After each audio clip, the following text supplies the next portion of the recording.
Halo semuanya, jumpa kembali bersama Miss Margaret.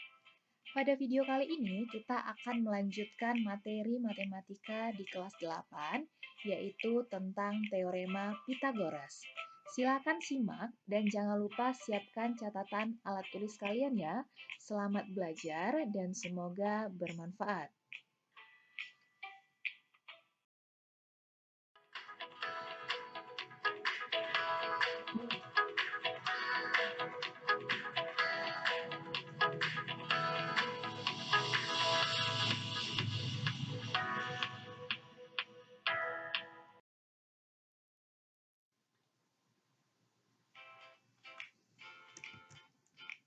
Setelah menonton video pembelajaran ini, siswa diharapkan dapat mengetahui syarat berlakunya teorema Pythagoras, menentukan bagian-bagian sisi pada segitiga siku-siku, menghitung panjang sisi miring jika sisi alas dan sisi tinggi diketahui, menghitung panjang sisi tinggi jika sisi miring dan sisi alas diketahui, dan menghitung panjang sisi alas jika sisi miring dan sisi tinggi diketahui.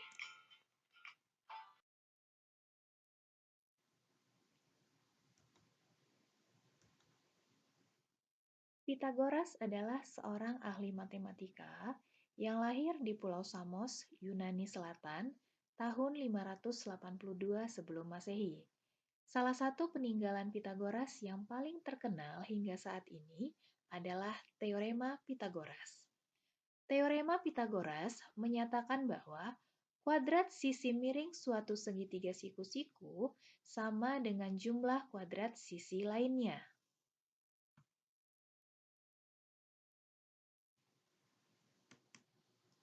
Teorema Pythagoras merupakan suatu aturan matematika yang digunakan untuk menentukan panjang salah satu sisi dari sebuah segitiga siku-siku. Sifat teorema Pythagoras, yang pertama, teorema Pythagoras hanya berlaku untuk segitiga siku-siku. Dan yang kedua, minimal panjang dari dua sisi-sisinya diketahui. Nah, jadi kita hanya bisa menggunakan teorema Pythagoras pada suatu segitiga siku-siku dan panjang sisinya minimal diketahui 2. Baik, sebelum kita masuk ke teorema Pythagoras, kita akan membahas sedikit tentang segitiga siku-siku. Nah, perhatikan gambar segitiga siku-siku berikut. Suatu segitiga siku-siku memiliki sisi alas, sisi tinggi, sisi miring, dan satu sudut yang berbentuk siku-siku atau yang berukuran 90 derajat. Nah, apa itu sisi miring? Sisi miring merupakan sisi yang terletak di hadapan sudut siku-siku pada segitiga. Ini tadi adalah sudut siku-siku. Terdapat sisi miring di hadapan sudut siku-siku. Jadi sisi yang ada di depan sudut siku-siku itu namanya adalah sisi miring. Istilah lain dari sisi miring adalah hipotenusa.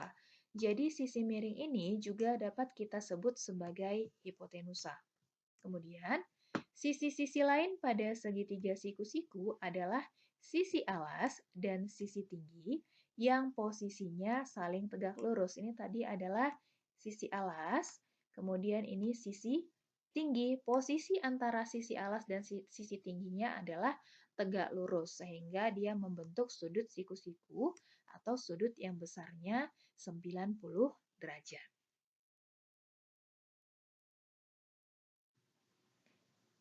Pythagoras menyatakan bahwa kuadrat sisi miring suatu segitiga siku-siku sama dengan jumlah kuadrat sisi lainnya. Secara matematis dapat dirumuskan sebagai berikut. Nah, sisi miring itu adalah C.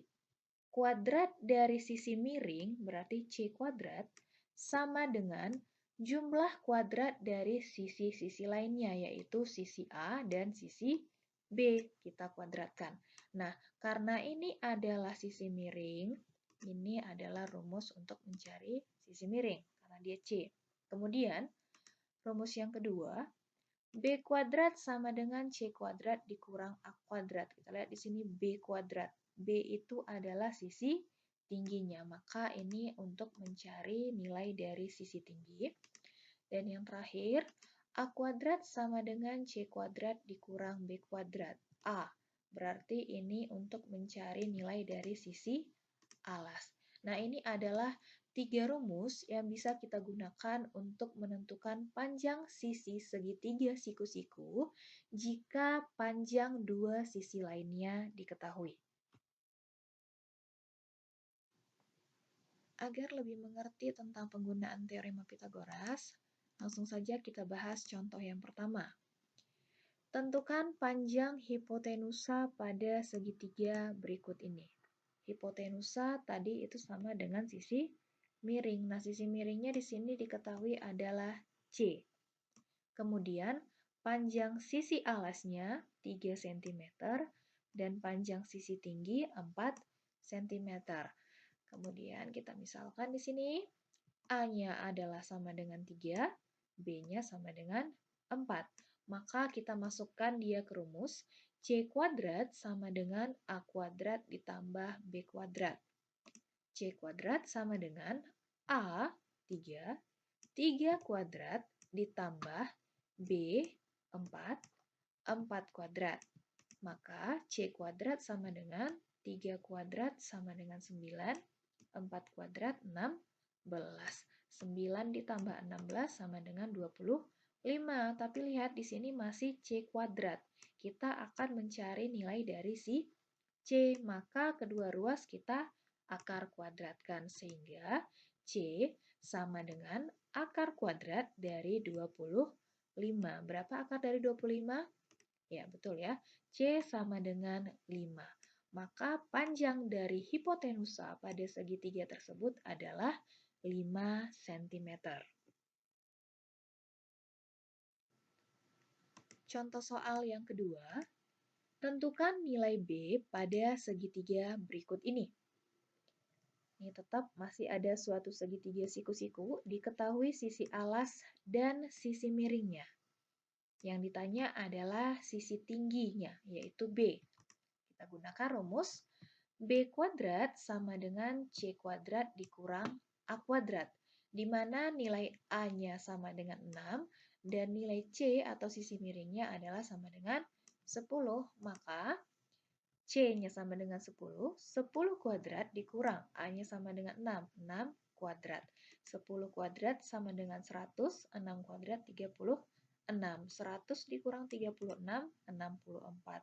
Sehingga B sama dengan akar kuadrat dari 64, yaitu B sama dengan 8 cm.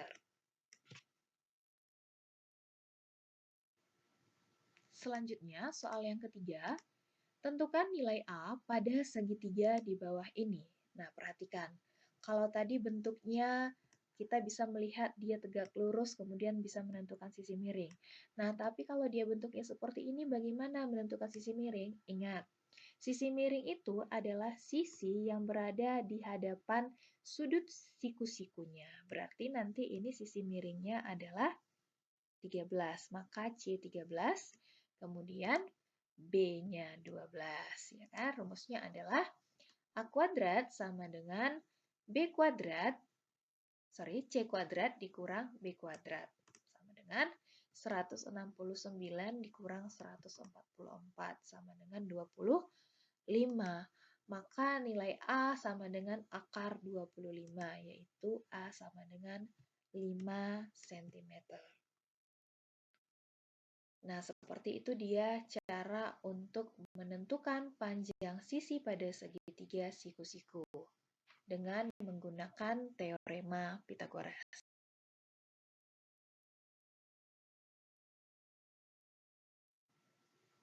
Baik, setelah mendengarkan penjelasan tentang penggunaan teorema Pitagoras, silahkan kerjakan latihan soal berikut sesuai dengan contoh yang telah diberikan. Semoga apa yang kalian pelajari hari ini dapat bermanfaat. Sampai jumpa di video pembelajaran berikutnya.